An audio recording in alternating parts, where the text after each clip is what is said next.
Minister of State, Mrs. Zaqy Mohamad. Earlier, Minister Indrani had earlier shared about MOE's efforts to ensure that every child has a good start in life to fulfill his or her aspirations. I shall now touch upon how we uplift Singaporean workers. With your permission, Mr. Chairman, I have asked the clerk to place a handout on member seats. And the outcomes, if you look at the worksheet, show that we are moving in the right direction.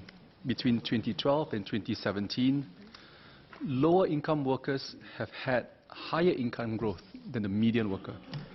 Wages of workers at the 20th percentile grew at 24% cumulatively in real terms, while incomes at the median grew by 21%. Individual income growth also translated into increased household incomes. For low-income Singaporean households, this grew by about 26% cumulatively in real terms, higher than the 24% for median households.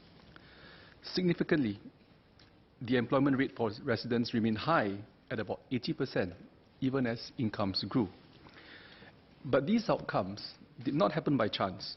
They arise from multiple layers of support to upskill our workers, to uplift their wages, while keeping unemployment low and employment high. What this means is that we must stay focused on three key strategies. First, we must maintain a thriving economy with a tight labour market and constantly look out for opportunities to create better jobs. Full employment is the best way to ensure the welfare of our workers. Next, we must strive for quality growth based on productivity improvements that all Singaporeans can benefit from, including our lower wage workers. Third, we support our low-income workers at both broad-based level and within specific sectors so that they can progress with the rest of the workforce. My speech today will focus on this third thrust. MOM will elaborate on the first two thrusts during our COS debate later. The Workfare Income Supplement, or WIS scheme, is a broad-based measure that tops up the salaries of our low-income workers and helps them save for retirement. As announced by the Minister of Finance in his budget speech, from January 2020, we will enhance workfare by raising the qualifying income cap from $2,000 to $2,300 per month and increase the maximum annual payouts by up to $400. With these enhancements, we will disburse almost $1 billion of annual workfare payout in 2020, and benefiting close to 440,000 Singaporeans, including self-employed persons. 64-year-old Madam Goh Gyok Ki will be one such beneficiary. Auntie Gyok shared with me that she has been cleaning our MOM service centre and receiving workfare for the past 7 years. Many of her co-workers also receive workfare. With this year's workfare enhancements, Auntie Gyok's workfare payouts will boost her income by about 25%. Auntie Gyok told me that as long as she remains fit, she would like to continue working. Mr. Zainal Sapari suggested removing the age differentiation for WIS. We designed workfare for more payouts to go to older workers like Auntie Gyok who have less runway to upgrade their skills and save for retirement. We hope to encourage more older workers like Auntie Gyok to be more economically active. Our younger workers have greater potential for income growth and can be better supported through upskilling efforts to improve their human capital. Workfare also helps workers save more for retirement. Mr. Zainal proposed increasing the cash component from 40% to 80% and decreasing the CPF component from 60% to 20%. The cash component, in fact, today is higher than when workfare first started. In addition, whenever the government provides extra workfare bonuses such as this year's workfare bicentennial bonus, these bonuses are generally paid in cash. I understand members' desire to look after workers' immediate needs, but from 2020, the enhanced workfare payouts will give all workers higher cash payments for daily needs. But their needs in retirement still matter. We worry about how they will cope when they will eventually stop work. We also want our low-income workers to benefit from the higher interest earned in CPF. Compounded over time, the savings will help them have more in retirement.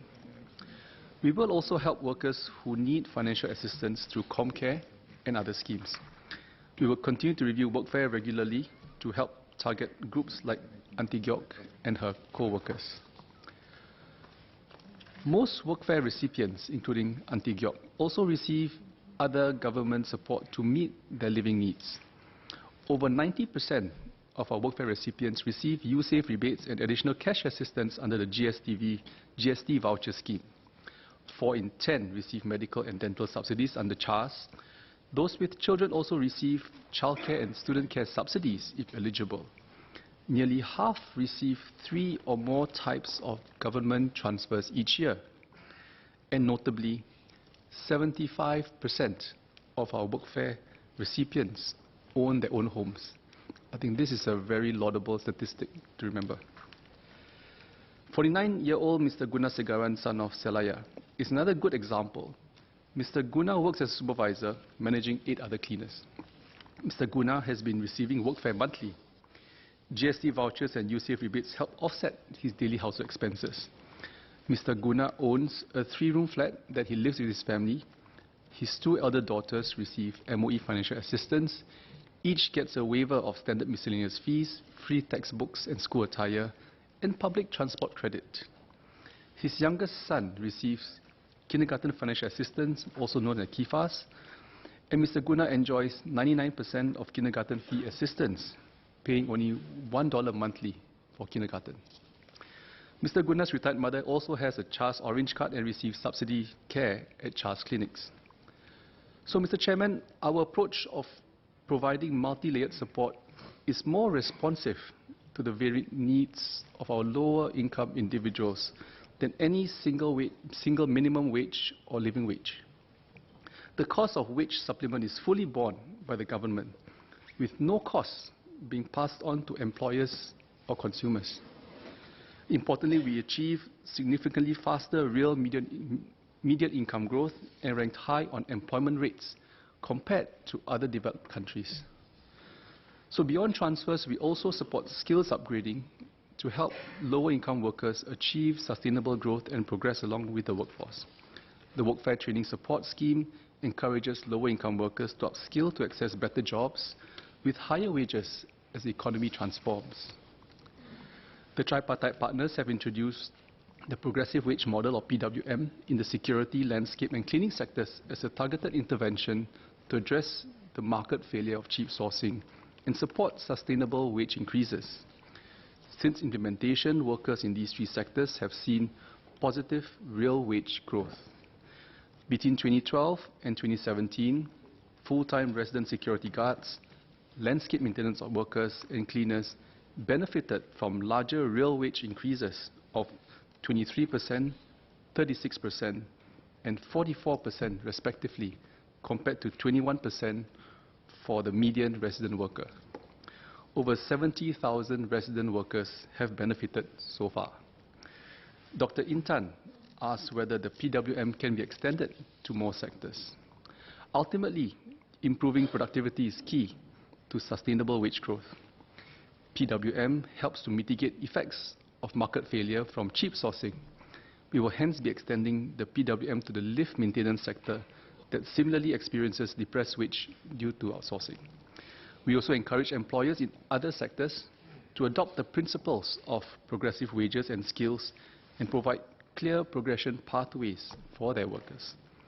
On a voluntary basis, employers and unions have also established PWMs in public transport and healthcare, and we will explore facilitating more of such voluntary PWMs. Mr. Zainal suggested reviewing the PWM training requirements to specify compulsory modules. As chairman of the 3 tripartite clusters, the member would be aware, he's not here today, that the tripartite partners have agreed on the training requirements in the PWMs, including specifying mandatory modules and giving employers flexibility to send their workers for relevant training. We have also been enhancing these 3 PWMs with wage enhancements and bonuses. So together, the tripartite partners are fully committed to improving the lives of our lower-income workers. Beyond improving wages, MOM also works closely with our tripartite partners to improve our workers' well-being. I'll cover this later in MOM's COS debate. Mr. Chairman, we have had a decade of workfare. The handout highlights key outcomes of workfare and how workfare and our multiple layers of support have uplifted families like Mr. Gunas and Auntie Gyoks. Over the last 10 years, 830,000 Singaporeans have benefited from $5.5 billion of workfare payouts. We achieve good income growth while keeping employment high. Our low-income workers continue to upskill, and as I mentioned earlier on, you look at home ownership, they also continue to grow their assets. Let us build on what is working well for Singapore today and stay on the task of uplifting Singaporean workers like Auntie Gyok and Mr. Guna. Thank you.